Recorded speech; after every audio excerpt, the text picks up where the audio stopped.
易经有云：夫少者，多之所贵也。凡事以少为贵，减法过生活，方为真谛。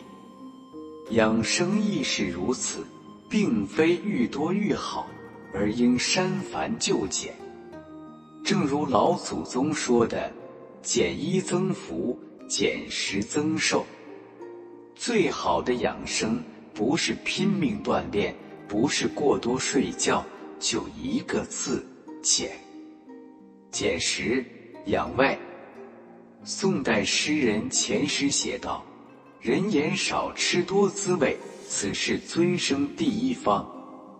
养生莫过于饮食，人吃五谷杂粮，营养均衡，才是长寿之方。而饮食之道则在于减食，饭吃7分饱，菜吃7分好，适可而止。老一辈人物质匮乏，因此常说能吃是福，认为进食是多多益善。但如今生活大大富足，谁家都不乏吃喝，美味珍馐也随处可见。若是不知节制，或是暴饮暴食，或是进补过度，极易发胖失衡，损伤肠胃。节制自己的口腹之欲，减少饮食，使得脾胃运化有度，方是延年益寿之道。得享95岁高寿的大儒梁漱溟先生，养生秘诀便是减食。每日3餐，粗茶淡饭，1菜1汤足矣，任食物再可口，也坚决不多吃。养生3要中讲：脏腑肠胃，常令宽舒有余地，则真气得以流行，而疾病少。脾胃为后天之本，管住自己的嘴，腹中食少，养护脾胃，方能远病离灾，得享天年。减思养心。常言道：百病从心起，养生先养心。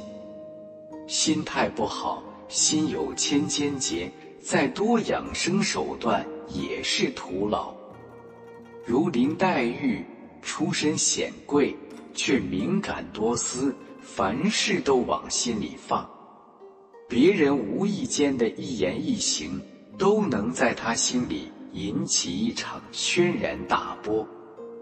故而整日郁郁寡欢，茶饭不思，吃再多的人参养荣丸，最后也短寿而夭。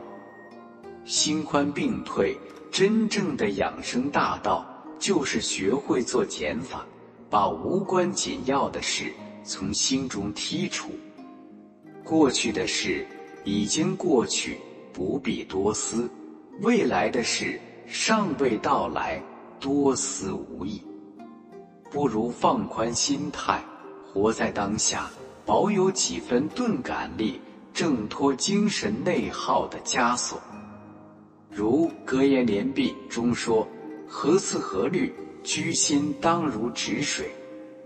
养心以寡思2字为要，清空思虑，心如止水，就是最好的灵丹妙药。减欲养性。之言修身有云：修身以寡欲为要。欲望是心灵上的毒素，贪求过甚，无异于自取灭亡。试想，总在纠结得不到的，奢求未拥有的，何其焦虑痛苦。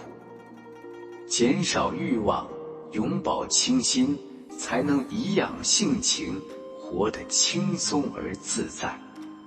苏轼便是如此，无论高在庙堂，还是贬谪流放，生活始终简朴，不追求高官厚禄，不向往锦衣华服，有衣可穿，有食可吃，他已然知足。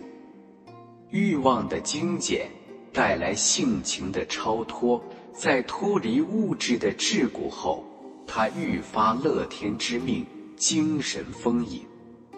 纵使半生都走在奔波贬谪的路上，身子骨也始终硬朗，老年时仍精神矍铄。王阳明也说，吾辈用功，只求日减，不求日增，减得一分人欲，便得一分天理。欲望如黑洞，过分追逐，终将身心俱疲，深陷泥淖。红尘俗世间，知足知止，减少欲念，方可得到身心的自在，灵魂的升华。简言养福。药王孙思邈有句名言：开口神气散，舌动是非生。多言则气乏，一个人说话越多，越容易消耗身体的元气。气壮则康，气衰则弱，长此以往，很可能会折损自己的寿数。更何况病从口入，祸从口出，说的话多了，是非祸患也就随之而来。国学大师季羡林患过2次癌症，却活到了98岁的高龄。其中最重要的一点就是非必要不多言。在小饭馆被人无端指责，他不辩解，只是默不作声地继续吃饭。